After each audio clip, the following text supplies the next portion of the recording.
सुबह की नरम धूप में रमेश कस्बे की गलियों से गुजर रहा था। चारों तरफ शांति थी, लेकिन उसके मन में आने वाले कल की चिंता हल्की सी दस्तक दे रही थी। पुरानी मशीनों के बीच रमेश पूरी मेहनत से काम कर रहा था। थकान आंखों में थी, पर जिम्मेदारियों के आगे रुकना उसे मंजूर नहीं था। शाम की रोशनी में फैले कागज और बिल रमेश की परेशानी बयां कर रहे थे। पैसों का बोझ उसके माथे से दिल तक उतर आया था। रात के सन्नाटे में तारों को देखते हुए रमेश चुप बैठा था। सवाल बहुत थे और जवाब खोजने की एक खामोश कोशिश भी। रमेश की खामोशी को सीमा ने चुपचाप समझ लिया। उसका थामा हुआ हाथ कह रहा था, तुम अकेले नहीं हो, मैं हमेशा साथ हूं। फैक्ट्री के उस नोटिस ने सब कुछ बदल दिया। रमेश चुप खड़ा था, लेकिन अंदर ही अंदर डर और अनिश्चितता शोर मचा रहे थे। भारी कदमों से रमेश घर की ओर चल पड़ा। हर बूंद बारिश जैसे उसकी आंखों में छुपे दर्द को बाहर ला रही थी। बच्चों की हंसी ने उसका दिल भर दिया। दर्द के बीच भी वही मुस्कान उसे आगे बढ़ने की ताकत दे रही थी। हल्की बारिश में खड़ा रमेश खुद से सवाल कर रहा था। भीगी राहों की तरह उसका मन भी उलझा हुआ और थका हुआ था।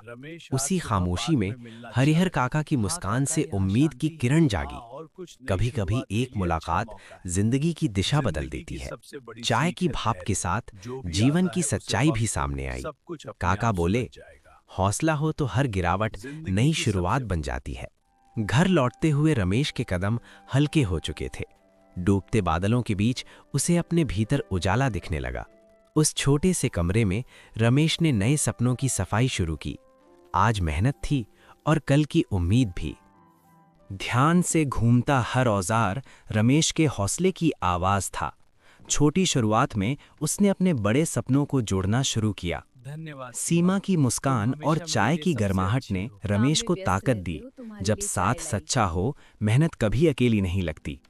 पहली मरम्मत के साथ रमेश की मेहनत रंग लाई। उस मुस्कान में सिर्फ पैसा नहीं, आत्मसम्मान भी था। धीरे धीरे लोग जुड़ते गए और भरोसा भी बढ़ता गया। रमेश का हुनर अब पूरे गांव की उम्मीद बन चुका था। आज की शाम अलग थी।